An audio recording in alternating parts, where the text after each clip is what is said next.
ఊరి నుంచి ఫోన్ వచ్చింది సార్. అమ్మకి అసలు ఒంట్లో బాగాలేదంట. ఓ 2 రోజులు సెలవు ఇస్తే ఊరిల్లు వచ్చేస్తా సార్. ఏంటి ఇప్పుడా? కుదరదు. నువ్వు ఊరు వెళ్తే ఎక్కడ పనులన్నీ ఎవరు చేస్తారు? మీ బాబు చేస్తాడా? అంటే ఊర్లో అమ్మని చూసుకోవడానికి ఎవరు లేరు సార్. ఒక్కరోజైనా.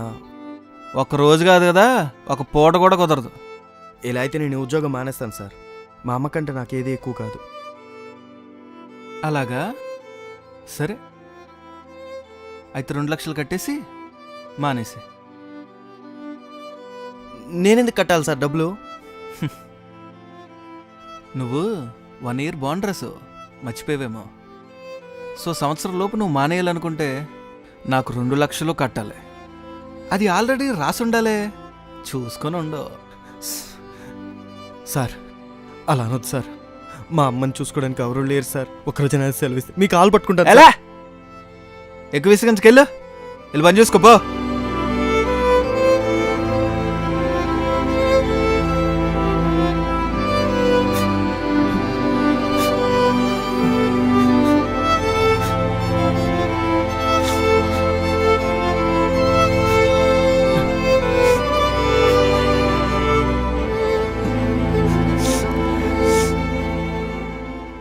అయ్యో రాజు, ఎందుకు ఏడుస్తున్నావు?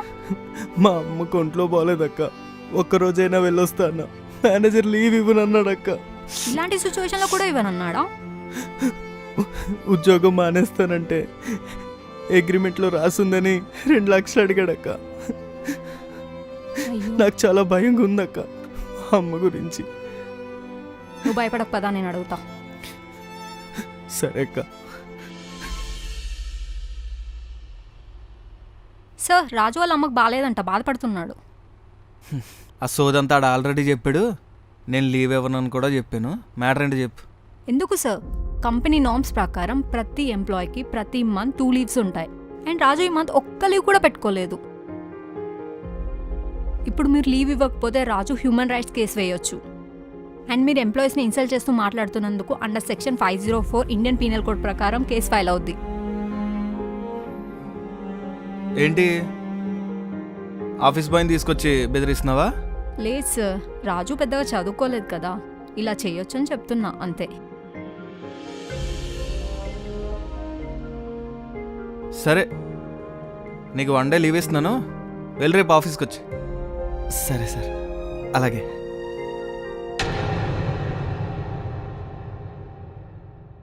అక్క, థ్యాంక్స్ అక్క.